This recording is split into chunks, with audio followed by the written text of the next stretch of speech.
नमस्ते, बालाजी हिंदी टैरो में मैं फिर से आ गई हूँ आप लोगों की स्वागत करने। मैं फिर से लेके आई हूँ एक जनरल मंथली रीडिंग जो होगी सितंबर माह की रीडिंग। ये 1 से लेके 30 सितंबर तक की होगी ये रीडिंग। ये एक जनरल रीडिंग है तो हर बात हर किसी के साथ रेजोनेट नहीं करेगा। जितना भी आपके साथ रेजोनेट करता है उसको रखिएगा, बाकी को छोड़ दीजिएगा।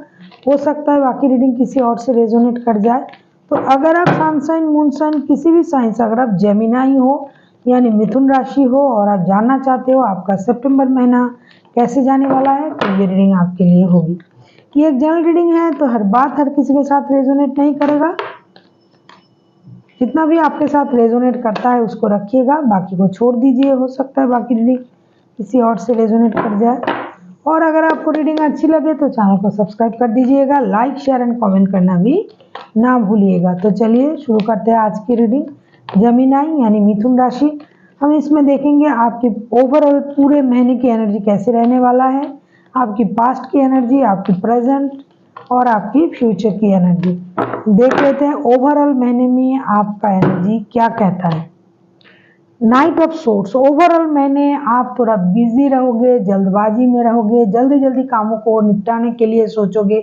आपको लगेगा इतनी वक्त क्यों लग रहा है, हर काम में आप थोड़ा जल्दबाजी करने की कोशिश करोगे और हमेशा अचानक से आपके माइंड में कुछ आएगा, कुछ काम करने की, डिसीजन लेने की, चलो आज ही ये कर लेते हैं वो कर लेते हैं, इस तरह की जल्दबाजी, रेस्टलेस मूड आप में रहेगा। आप कभी भी कुछ भी काम करने के लिए तैयार हो जाओगे, मतलब अनप्लान्ड कोई काम आप करने के लिए तैयार हो सकते हो।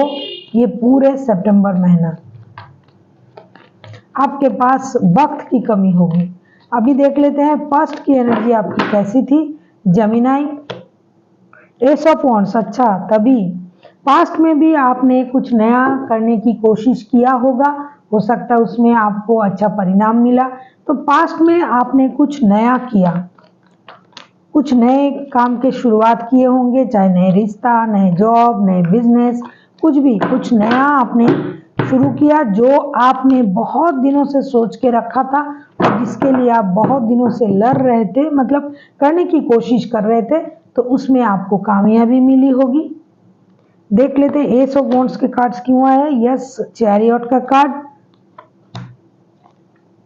पास्ट में हो सकता है आपने किसी चीज को खत्म किए, मतलब जो चीज खत्म हो गया था उसी किसी चीज को आपने दोबारा से शुरू किया होगा, चाहे रिश्ता, क्योंकि ये लव रीडिंग नहीं है तो मैं लव के बारे में नहीं बोल सकती। ओवरऑल रिश्ता हो सकता है, जॉब हो सकता है, बिजनेस हो सकता है। तो जो चीज बंद पड़ा था, जो चीज चल नहीं रहा था, उस चीज को आपने दोबारा से शुरू करने की कोशिश की, दोबारा मौका दिया, चाहे किसी रिश्ते को हो, चाहे जॉब को, मतलब जो जॉब में आपका दिल नहीं लग रहा था या फिर आप छोड़ने के बारे में सोच रहे थे, उसी जॉब को आप दोबारा से अच्छी तरीके से करने की कोशिश किया है। आपने नया कुछ किया है, नया कुछ सोचा कि पुरानी चीज़ों में नया कुछ ढूंढा जाए, चाहे परिवार हो, चाहे जॉब हो, चाहे रिश्ता हो, किसी भी क्षेत्र में आपने अपने लाइफ को दोबारा, किसी रिश्ते को, किसी भी चीज़ को जो आपके लाइफ के साथ जुड़ा हुआ है उसको आपने दोबारा चांस दिया है और उसके बारे में आपने गहराई से सोचा भी होगा, क्योंकि आपको नॉलेज था हर चीज़ का। इस जो भी चीज़ था, इसकी अच्छाई बुराई हर चीज़ का नॉलेज आप में था और आप जानते थे क्या सच क्या झूठ, क्या सही क्या गलत। तो आपने उस चीज़ को परखा और दोबारा से उस चीज़ को मौका दिया। किसी भी चीज़ हो सकता है, रिश्ता, जॉब, बिजनेस, कुछ भी, प्यार, शादी। प्रेजेंट में आपकी एनर्जी कैसी है। नाइट ऑफ पेंटिकल्स, प्रेजेंट में आप स्टेबिलिटी की तरफ जाना चाहते हो, प्रेजेंट में आप पैसा कमाना चाहते हो, फिनेंशियल स्टेबिलिटी चाहते हो, प्रेजेंट में आप चाहते हो स्लोली बट श्योरली एक स्टेबल जिंदगी आपको मिले, फिनेंशियल स्टेबिलिटी मिले। आप रिस्क लेना चाहते हो, आप काम करना चाहते हो, आप आगे बढ़ना चाहते हो। प्रेजेंट में ऐसी एनर्जी आपकी रहेगी। आप स्लोली सही, धीरे धीरे ही सही, लेकिन आप रिस्क लेने में आगे आओगे। टेम्परेंस, अगर मैं कहूँ कि S of night of pentacles के कार्ड को अगर हम क्लैरिफाई करें, temperance, two of swords, the lovers के कार्ड, जैसा आप प्रेजेंट में लाइफ को बैलेंस करने के बारे में सोच रहे हो, लेकिन आप कंफ्यूज हो नहीं, हो सकते हो, क्योंकि ये मंथ अगस्त में मैं रीडिंग डाल रही हूँ, सितंबर का है, तो आप थोड़ा कंफ्यूज रह सकते हो। आप धीरे धीरे चीज़ों को बैलेंस करने के बारे में सोचोगे।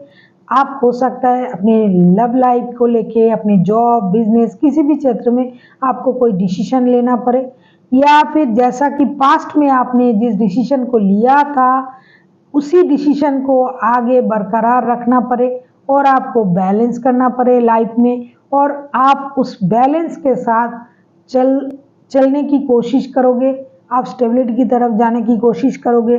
आपको लगेगा कि स्लोली स्लोली हर चीज़ सही हो जाएगा, और आपको ये लगेगा कि मुझे पहले क्या करना चाहिए, पहले डिसीजन लेना चाहिए या फाइनेंशियल स्टेबिलिटी पाना चाहिए, पहले अपना इमोशन को कंट्रोल करना चाहिए, क्या करना चाहिए। आप में थोड़ी जल्दबाजी तो रहेगी, ये तो ओवरऑल महीने की जो एनर्जी है उसमें आया ही है, लेकिन फिर भी आप अपने अंदर पेशेंस रखने की कोशिश आप करोगे, क्योंकि आपको सब कुछ पता है, और आपको ये भी पता है आप जो भी करोगे उसमें गॉड की ब्लेसिंग्स आपके साथ जरूर होगा।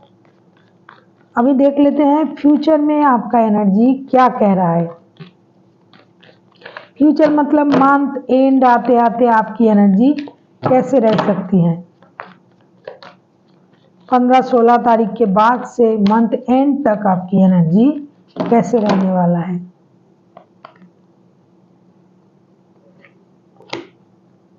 टेन ऑफ पेंटिकल्स, ये परिवार, पैसा, जॉब, रिश्ते, ये सारी चीज़ों में आपका ध्यान रहेगा। आप मेहनत से इन चीज़ों को पाना चाहोगे। परिवार के प्यार, बच्चों का प्यार, माँ बाप, घर परिवार, सबके साथ रहना पसंद करोगे। जो लोग शादीशुदा हैं उनके लिए, जो नहीं है वो सोचेंगे कि कब हमारा परिवार होगा, कब बच्चे होंगे, हम ऐसे करेंगे, हम वैसे करेंगे, पैसे को सेविंग्स करेंगे, मेहनत करके पैसों को सेविंग्स करने की कोशिश करोगे, और जितना वक्त हो सके अपने परिवार के साथ देने की कोशिश करोगे। बहुत ज़्यादा वक्त आप अपनी परिवार के साथ बिताने की कोशिश करोगे। आप जो भी करोगे, आप जो भी डिसीजन लोगे, जो लोगों को शादीशुदा, जो लोग नहीं है, वो अगर मैरिज का भी डिसीजन ले, शादी का डिसीजन ले, तो भी उनका परिवार उनका साथ देगा। अभी देख लेते हैं queen of pentacles, yes, ten of pentacles को क्लैरिफाई करने से queen of pentacles, page of swords, five of pentacles, bottom देख में आया है किंग ऑफ पेंटिकल्स। ये पेंटिकल्स का मामला अंत आते आते आप पैसों के पीछे थोड़ा भागोगे। ये हर कोई करता है, पैसे सेविंग्स करना, पैसे बचाना, पैसे कमाना, मतलब बहुत नए नए तरीके ढूंढना कि मैं जॉब भी कर रहा हूँ, बिजनेस भी कर सकता हूँ, कुछ भी इस तरह से इनोवेटिव आइडिया आपके दिमाग में आएगा, और आप पैसों को सेविंग्स करने के बारे में बहुत ज़्यादा सोचोगे, और आपको ये क्लैरिटी मिल जाएगा कि आपको चाहिए क्या, मतलब किस तरह से परिवार चलाना है, किस तरह से काम करना है, अगर मैं इस तरह से चलूँ तो मुझे फिनेंशियल लॉस नहीं होगा। ये सारी चीज़ों की क्लैरिटी आप में आ जाएगी, क्योंकि हो सकता है जो भी ये रीडिंग देख रहा है, जिसका भी एनर्जी इसमें आ रहा है, वो एक परिवार का ब्रेड अर्नर हो सकता है उसके अर्निंग से उनका परिवार चलता हो, तो उनका परिवार, उनका जो लोग हैं वो उन पर डिपेंडेंट है, तो वो चीज़ों को सही करना, फिनेंशियल जो पोजीशन है उसको सही करने के बारे में सोचेंगे। वो धीरे धीरे चीज़ों को संभालने की कोशिश करेंगे, घर के लोगों का ख्याल रखना, पैसे संभालना, काम करना, जैसे कि पैसे कमाना भी है, काम करना भी है, घर को संभालना भी है, बाहर भी जाना है, इस तरह के थॉट्स आपके दिमाग में आएंगे, और आप उस तरह से चलोगे, और जितना अच्छा वक्त, जितना हो सके आप अपने परिवार के साथ बिताओगे, और परिवार के लिए ही आप सब कुछ करोगे, हो सकता है इतने दिनों आपके पास वो क्लैरिटी नहीं था कि आपको क्या करना चाहिए, फिनेंशियल स्टेबिलिटी कम था, तो आप अभी इन दिनों समझ जाओगे कि मुझे जो भी करना है पहले फिनेंशियल स्टेबिलिटी को संभालना है, फिर जो करना है अपने परिवार के लिए करना है, जो भी डिसीजन लेना है अच्छा बुरा, क्योंकि जो भी आप करोगे उसमें आपका परिवार आपका साथ देगा। तो आप भी जो बोलते हैं कि होम सिक टाइप के हो जाओगे, हर काम परिवार के बारे में सोच के करोगे, बहुत अच्छा भी है। और परिवार को किस तरह से खुश रखा जाए यही आपका मेन मोटो रहेगा, और पैसे कमाना और अपनी स्टेबिलिटी को बरकरार रखना। अभी देख लेते हैं यूनिवर्स जी क्या कहना चाहते हैं, आपको क्या करना चाहिए पूरे मंथ गाइडेंस में।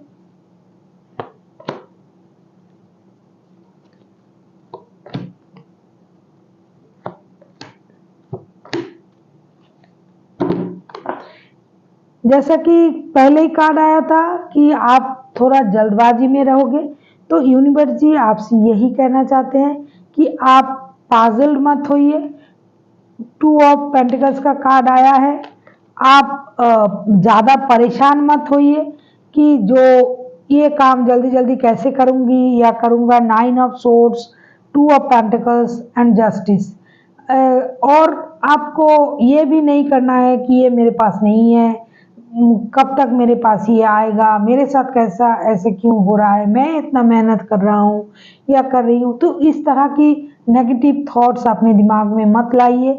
जो आपने अगर अच्छा किया है तो आपके साथ अच्छा ही होगा, ये आपको समझना चाहिए कि जब हम अच्छे करते हैं तो अच्छा परिणाम भी मिलता है।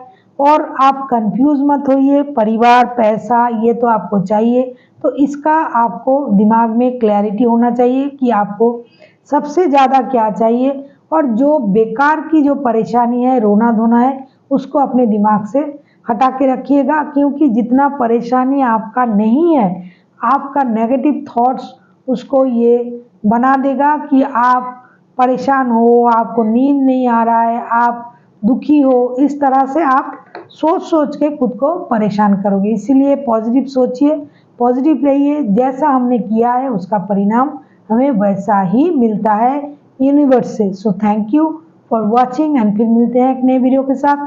तब तक के लिए स्वस्थ रहिए, मस्त रहिए और वीडियो देखते रहिए।